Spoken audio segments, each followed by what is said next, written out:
Una vez una persona estaba en una parada de autobús y se encuentra un papel pequeño con dos palabras escritas.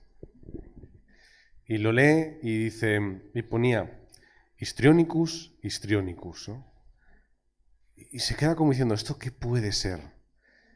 Y está pensando qué puede ser, a lo mejor es una contraseña. Puede ser una contraseña para algo, ¿no? Pensando. Había una persona al lado y le dice, disculpe, ¿esto es suyo? No, no, lo coge el papel, lee, esto no es mío. Y empiezan entre los dos a hablar, ¿qué puede ser, no? Y a lo mejor es una... Y empiezan a imaginarse, ¿no? A lo mejor es unas palabras secretas, ¿no? A lo mejor es un espía y es una contraseña especial, puede ser, ¿no? Algo así. A la otra persona que tiene al lado, oye, disculpe, ¿esto es suyo? ¿Se lo ha dejado aquí? No, no, no, no, eso no es mío, lo lee también, ¿no? Histriónicos, ¿qué puede ser? Y empiezan a pensar, a lo mejor son unas palabras de brujería o algo así, ¿verdad? Suena raro. Y durante un rato están esas personas diciendo, ¿qué puede ser esto, no? Y empiezan a imaginarse cosas, ¿no? Que puede ser una cosa, puede ser otra, ¿no? Y en un momento se acerca una persona y se dice, ay, disculpa, que me he dejado aquí un papel, así es suyo, toma, y se lo va a llevar. Y claro, con toda la curiosidad del mundo, esas personas que estaban imaginando tantas cosas, le preguntan, oye, disculpa, no queríamos leerlo, no, simplemente, ¿qué es eso de histrionicus?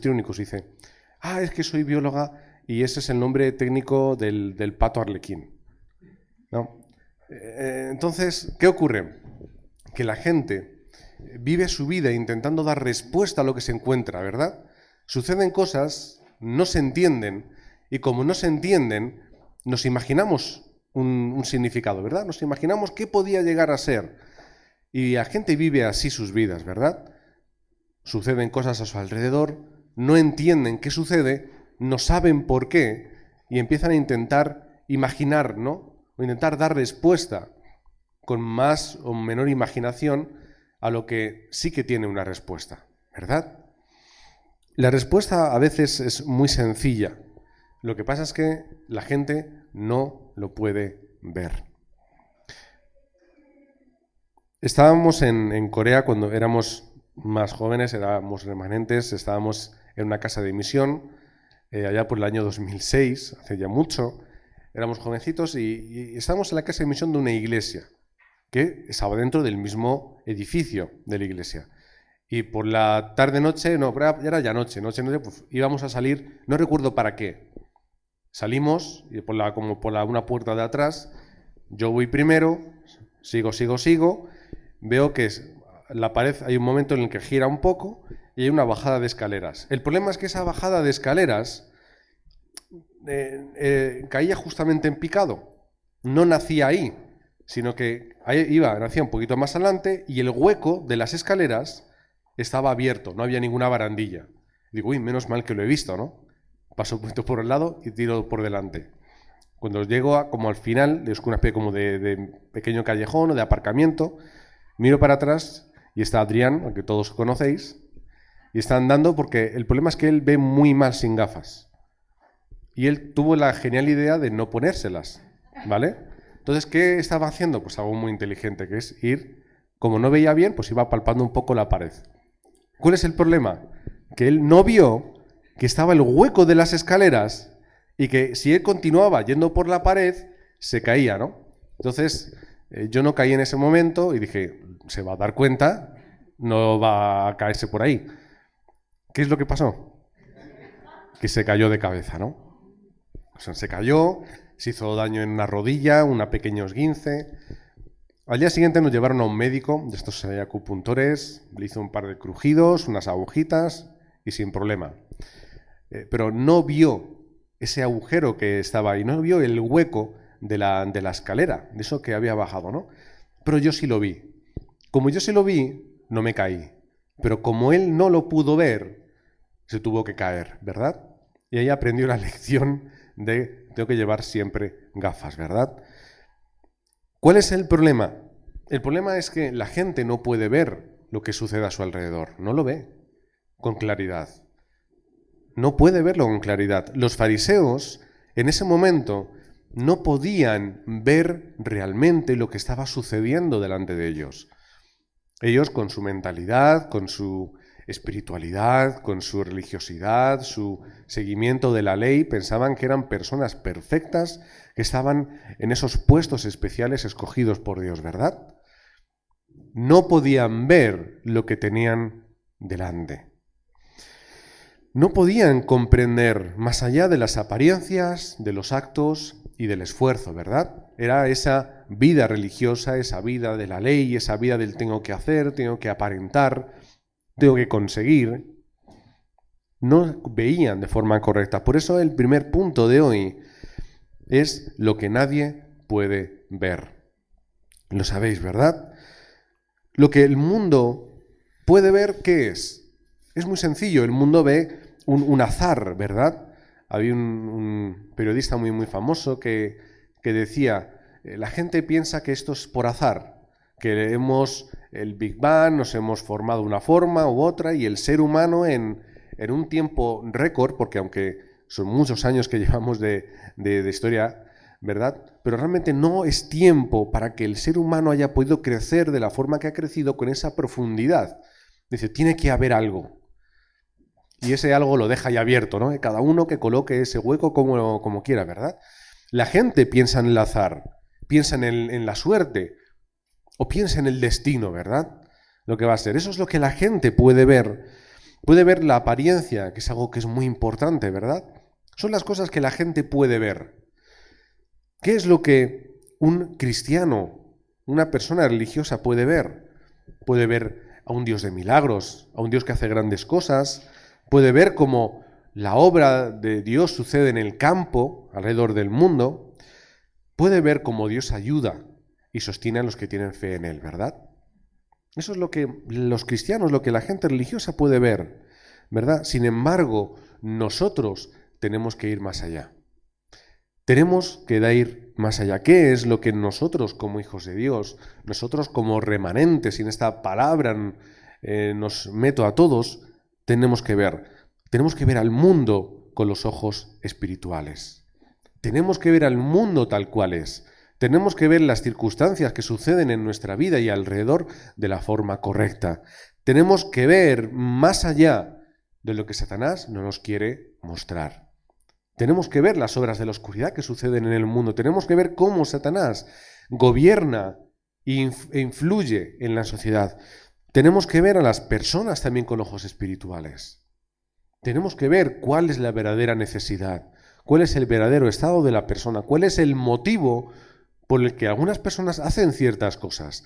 Tenemos que ir al campo, nuestro lugar de trabajo, donde estamos estudiando. Tenemos que ir y ver a los que nos rodean con los ojos espirituales. No con el ojo humano de, este es mi compañero al que tengo que aguantar durante 8 horas antes de que me vaya a casa. Es la persona que Dios me ha puesto al lado para que yo pueda testificar de Cristo. Como decíamos, creo que la semana pasada, nuestro lugar de trabajo tiene que ser el lugar, el entorno, donde yo esté levantando a los discípulos y levantando el sistema de evangelismo para poder traer la luz en ese campo. Ese es nuestro cometido. Tenemos que ver el campo con los ojos espirituales, mi región, donde estamos, cuáles son las necesidades, cuál es el contexto, cuál es ese hombre fuerte en el campo, ¿verdad? Tenemos que verlo todo con ojos espirituales. Dice en el versículo 6, pues os digo que uno mayor que el templo está aquí. Y continúa diciendo, y si supieseis qué significa misericordia quiero y no sacrificio, que viene de Oseas 6, versículo 6, no condenaríais a los inocentes, porque el Hijo del Hombre es Señor del día de reposo. No veían con claridad lo que tenían delante. Les lo estaba diciendo. Os digo que uno mayor que el templo está aquí. Ya se estaba poniendo en el lugar importante. A lo mejor no con toda la claridad con la que lo podemos comprender ahora, pero ya estaba delante de ellos. Y los fariseos no eran capaces de verlo. ¿Por qué no lo veían? Porque sus pensamientos, ¿verdad? Lo que se había grabado en su vida, su raíz y su naturaleza, les impedía 100% poder ver, aunque sea que Jesús era alguien especial. Ya no le podíamos decir, no, es que no comprendían bien a Cristo. Bueno, yo sé que era difícil, ¿verdad?, tener esa comprensión en aquel momento. Incluso a los discípulos les costó un poquito, ¿verdad? Pero no consiguieron ver que Él era alguien que de verdad era enviado por Dios. ¿Qué vieron? Un enemigo. Alguien que nos está haciendo quedar como unos legalistas, como unos místicos, como unos en busca de apariencia, ¿verdad? No pudieron ver la obra de Cristo aunque la tuviesen delante. ¿Qué es lo que tenían ellos? Tenían la ley, ¿verdad? Y tenían un estilo de vida que era, según ellos, irreprochable. No comprendían el pacto de Dios, ¿verdad? Llegamos al punto número 2 y podemos leer en el versículo 10 donde dice: y aquí había uno que tenía seca una mano y preguntaron a Jesús para poder acusarle: ¿es lícito sanar en el día de reposo? Le preguntan otra vez, ¿verdad? Porque la ley dice, nuestra religión, nuestro pensamiento, lo que hemos creado nosotros, dice que no puedes. Ahora, ¿qué vas a hacer? Las trampitas de los fariseos, ¿verdad? Querían ponerle entre la espada y la pared. Nadie podía realmente comprender la obra de Cristo y nadie podía hacer lo que Cristo iba a hacer.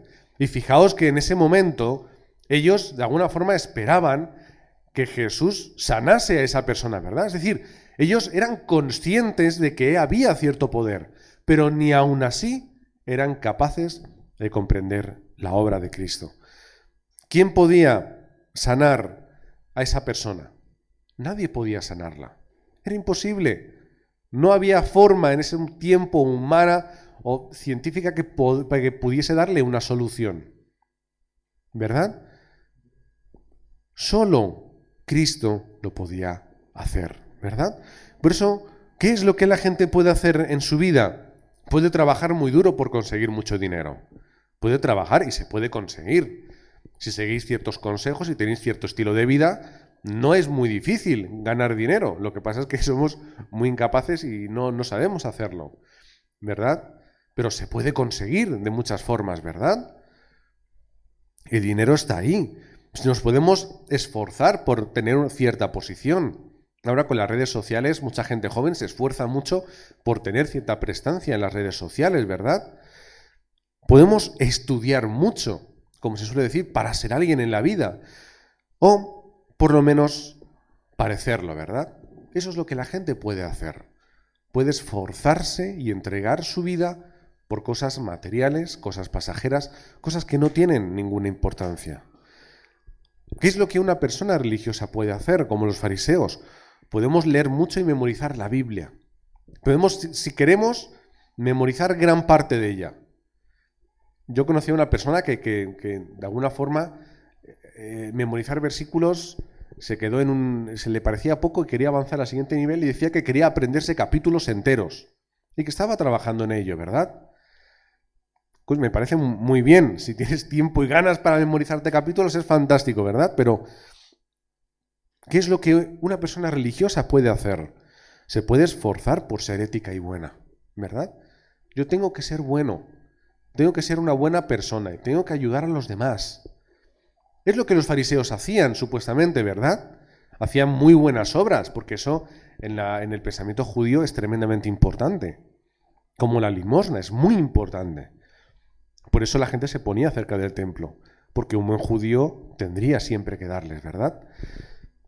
Podemos intentar transmitir una doctrina, transmitir enseñanzas, transmitir ética y moral. Podemos esforzarnos con ayunos, vigilias, podemos llorar, podemos clamar, podemos gritar, podemos arrodillarnos, podemos hacer muchas cosas, ¿verdad? Pero ¿qué es lo que solamente un remanente puede hacer? Solamente el verdadero remanente puede enraizar en el Evangelio todos los días. No es la letra, no es el memorizar, no es el aprender, es enraizar la palabra de Dios en nuestra vida. Solamente un remanente puede aplicar realmente en su vida el contenido correcto del Evangelio. Solamente un remanente lo puede hacer. Un remanente lo que puede hacer es ser un testigo de Cristo. Y puede vivir su vida disfrutando y viendo la obra de Cristo a través de él, y la puede ver a través del campo. Solamente un remanente puede testificar a Cristo. No es testificar de la Biblia, no es testificar de Dios, no es testificar de una religión, una enseñanza, una ley. Es testificar solo a Cristo. Un remanente es el que puede decir, Cristo es lo que de verdad necesito en mi vida, ¿verdad? Lo es todo para mí. Y poder decir, con Cristo es suficiente, ¿verdad? Como decía la canción, con Cristo basta. Con Cristo es suficiente. Por eso no es lo que dice el mundo, tampoco es lo que dice la religión o la tradición, por muy cristiana que sea, es lo que dice el Evangelio y la palabra de Dios. Un verdadero remanente es el que puede de verdad testificar a Cristo y puede decir, yo todo lo puedo por gracia. Por gracia. ¿Qué es gracia? Lo hablábamos ayer en la boda de Alberto y de Mari Carmen. ¿Qué es la gracia? Es lo que yo no me merezco, Dios me lo regala. Lo que yo no puedo, Dios me lo entrega. Hasta donde yo no puedo ir, con Cristo yo puedo acercarme. Él coge, me lleva donde yo no puedo llegar. Yo puedo obtener las respuestas que nadie puede obtener. ¿Por qué? Porque tengo a Cristo en mi vida. Y con Cristo basta, ¿verdad? Un remanente puede disfrutar de la gracia de Dios en su vida. Una persona del mundo no puede. Una persona muy religiosa y por muy buena que aparente ser, tampoco puede. Solamente aquel que disfruta del Evangelio. En tercer lugar, todo lo que hacían los fariseos acababa en fracaso. ¿Os dais cuenta? Todo lo que hacían los fariseos era un fracaso.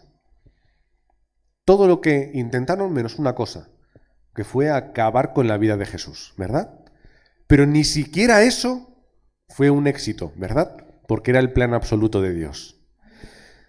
Todo lo que intentaban era un absoluto fracaso, era una ridiculización. Todo se volvía en su contra, solamente con la palabra de Jesús. Lo vemos en el versículo 13. Entonces dijo aquel hombre, extiende tu mano. Y él la extendió. Y le fue restaurada, sana como la otra. Y en el versículo 14, y salidos los fariseos, tuvieron consejo contra Jesús para destruirle. ¿Qué es lo que intentaban? Destruir la obra de Cristo. Pero no pudieron. Era imposible, ¿verdad? ¿Dónde puede ir el mundo? El mundo puede intentar ir a ese éxito relativo, ¿verdad? A esa relativa felicidad. Pero al final es un fracaso. Por eso la gente cae en depresión. Por eso los famosos siempre tienen problemas de depresión. Por eso constantemente, ahora cada vez se ha puesto un poco de moda que la gente famosa y reconocida esté diciendo, ay, tengo este problema mental, no pasa nada, todos tenemos problemas mentales, todos tenemos que ir a los psicólogos. Es algo, y se intenta normalizar porque de verdad es lo normal. Lo normal en el mundo es tener problemas mentales. Y la gente que es famosa, que tiene que vivir tan expuesta, lo sufre mucho más. Y se pone de moda. No sé, a mí cada vez encuentro más noticias sobre esto, ¿verdad? Tal influencer, tal famoso, tal no sé quién. No pasa nada. Todos tenemos que ir a psicólogos, todos pasamos por enfermedades, todos tenemos depresiones. Es normal, ¿verdad? Hemos pasado a ocultar, a darnos cuenta a la sociedad de que todo el mundo tiene problemas de depresión y problemas mentales. ¿Verdad? Es normal. ¿Por qué? Porque la gente no puede encontrar respuesta. La gente no puede encontrar ninguna respuesta en ningún sitio. Por lo tanto, ¿qué ocurre? Problemas. Problema mental, depresión, problemas emocionales. La gente quiere ser feliz y se busca la felicidad, pero ¿cuál es al final el resultado? No podemos ser felices. Esto no me da felicidad. Es al final un fracaso. y también en lo espiritual. ¿Cuál es el mayor fracaso espiritual? Que esta gente no obtiene respuestas y como no obtiene respuestas, al final en su vida tienen que ir al infierno. ¿Por qué? No han encontrado respuesta espiritual. Viven en ese fracaso. Pero claro, el cristiano habla. ¿Dónde puede ir? Hacia la madurez ética y la madurez moral. El cristiano puede ir a esa sabiduría bíblica, teológica, que es buena y es necesaria, ¿verdad? Puede ir incluso a encontrar esa posición en la iglesia. Yo quiero ser esto, yo quiero ser lo otro, yo quiero alcanzar, yo quiero que se me vea. El cristiano, el religioso, realmente no puede hacer nada. ¿Qué es lo que pide únicamente? Ay, yo no me quiero apartar del camino, ¿verdad? Siempre con ese temor. No hay seguridad de la salvación en muchos casos. Siempre teniendo miedo. ¿Yo soy salvo? Si me equivoco soy salvo, si me confundo soy salvo, si meto la pata soy salvo. Ay, Señor, no me sueltes de tu mano, siempre con ese temor y ese miedo, ¿verdad? ¿Dónde puede ir un remanente? Un remanente puede ser un especialista espiritual. Un remanente puede ser cumbre, ¿verdad? Llegar en ese lugar tan alto, tan importante, donde puede de verdad encontrar las respuestas. Podemos nosotros como remanentes comprender más y más el Evangelio. Eso es lo que podemos nosotros como remanentes. Podemos llenar nuestra vida de discípulos. Eso es lo que nosotros tenemos que hacer y llegar hasta el fin del mundo. No importa que tengamos momentos de tristeza, que tengamos momentos de duelo, momentos difíciles. Es normal, es obvio, porque somos personas. Pero no somos personas cualquiera, somos hijos de Dios. Por eso, ¿dónde está mi respuesta? Mi respuesta no es en me han echado del trabajo, o no tengo suficiente dinero, o he tenido problemas en los exámenes, o no consigo esto. ¿Cuál es mi respuesta? Que todo lo puedo en Cristo. Que todo mi pasado es plataforma para mi presente, y que si yo conquisto el presente, mi futuro está garantizado, ¿verdad? Al final, el remanente es el que mira su vida y dice, yo tengo toda victoria. Toda victoria en todas circunstancias. Esta es la razón de ser del remanente, tener victoria, conquistar el mundo, ¿verdad? Llegar a esa cumbre espiritual, a la cumbre de mi talento y luego a la cumbre de la sociedad. Esa es mi finalidad. Versículo 15, sabiendo esto Jesús se apartó de allí y le siguió mucha gente y sanaba a todos. Todo lo que hicieron los fariseos no sirvió para nada, porque Cristo hizo su obra ahí y se fue a otro sitio y la siguió haciendo. Y la gente le seguía, escuchaba y tenía respuesta, ¿verdad? A donde lo que los fariseos no podían ver, y eso que eran personas importantes, tan elevadas, los demás, galileos, gente de campo, gente de pesca, gente sin estudios, que vivía su vida como podía, gente pequeña, era lo que podían ver. Veían a ese Cristo, ¿verdad? De alguna forma lo veían. Lo que no podían hacer los fariseos, lo hicieron unos discípulos, unos pescadores, galileos, personas torpes e incapaces. Solamente, ¿cómo pudieron hacerlo? Estando al lado del Maestro y aprendiendo espiritualmente. A donde los fariseos no podían ir, que era hacer esa evangelización, porque es que ni siquiera la comprendían. Ni siquiera la comprendían. ¿Quién la pudo hacer? Los discípulos que de la iglesia primitiva se esparcieron por todo el mundo. Esos sí que pudieron hacer la obra, ¿verdad? La gente del mundo no va a poder traer ninguna solución al mundo. Los religiosos tampoco.